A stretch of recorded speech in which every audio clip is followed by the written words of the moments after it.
What if I told you there's a city where democracy was born, where gods once walked, and where every corner hides a 2,500-year-old secret? This isn't a history book. This is Athens, and welcome to Travel with Mads. If you're enjoying my contents every fortnight and travel with me to exotic destinations, I request you to just subscribe to my channel and share it as much as you like. This will not cost you anything, but it will help me immensely in my journey of travel vlogging. Having said that, let's move on. From standing where Socrates once spoke to eating the crispiest souvlaki of our life, Athens will blow your mind. In this vlog, I'll take you through the top things to do in Athens with local tip, hidden gems, and stories that bring ancient ruins to life. Our first stop, of course, the Acropolis, a UNESCO World Heritage Site and the symbol of classical civilization, built in the 5th century BC during the golden age of Pericles. It was a celebration of Athens' power, pride, and intellect. And being a history buff, I really loved every bit of Athens, starting with Acropolis. At the center stands the majestic Parthenon, a temple dedicated to Athena, the goddess of wisdom and the city's namesake. Made entirely of Pentelic marble, it originally housed a colossal gold and ivory statue of Athena. A fun fact, the Parthenon has no straight lines.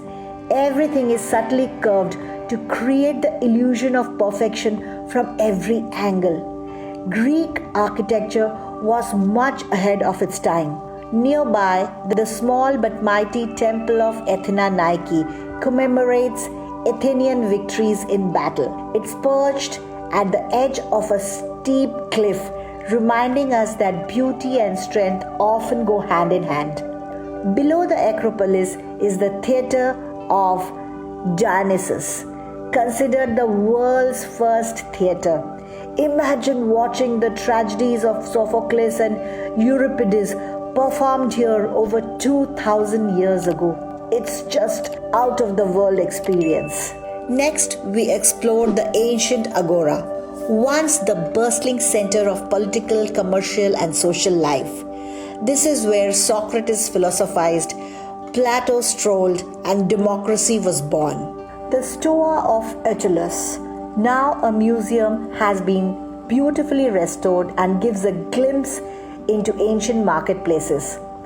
And don't miss the temple of Hephaestus, one of the best preserved temples in all of Greece, dedicated to the god of craftsmanship. Moving forward in time, we visited Hadrian's Arch, a Roman triumphal arch marking the boundary between old and new Athens.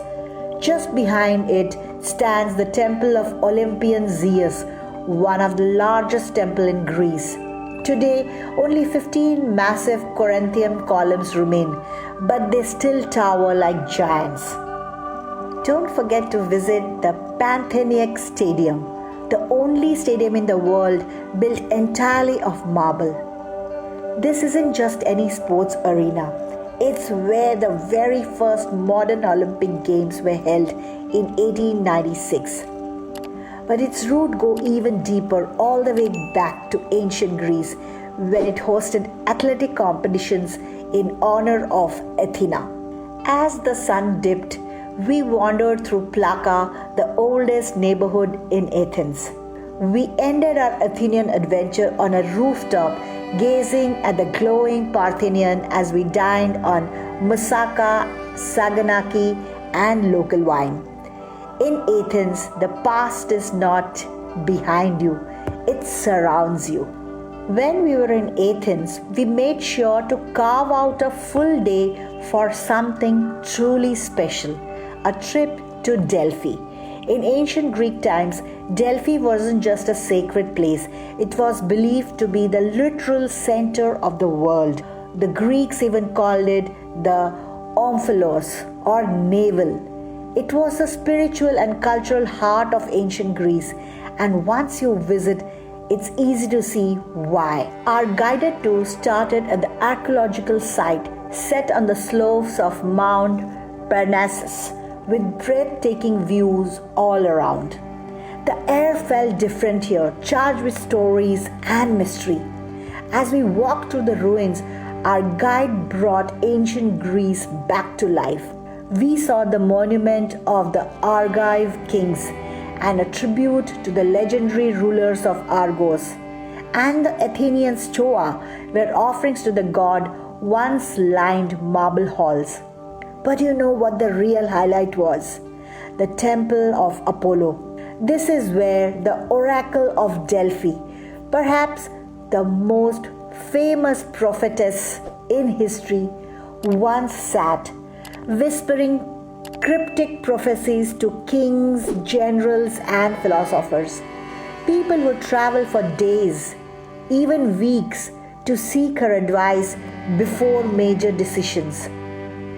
Just standing there, knowing the power and mystery of this place once held, gave me chills.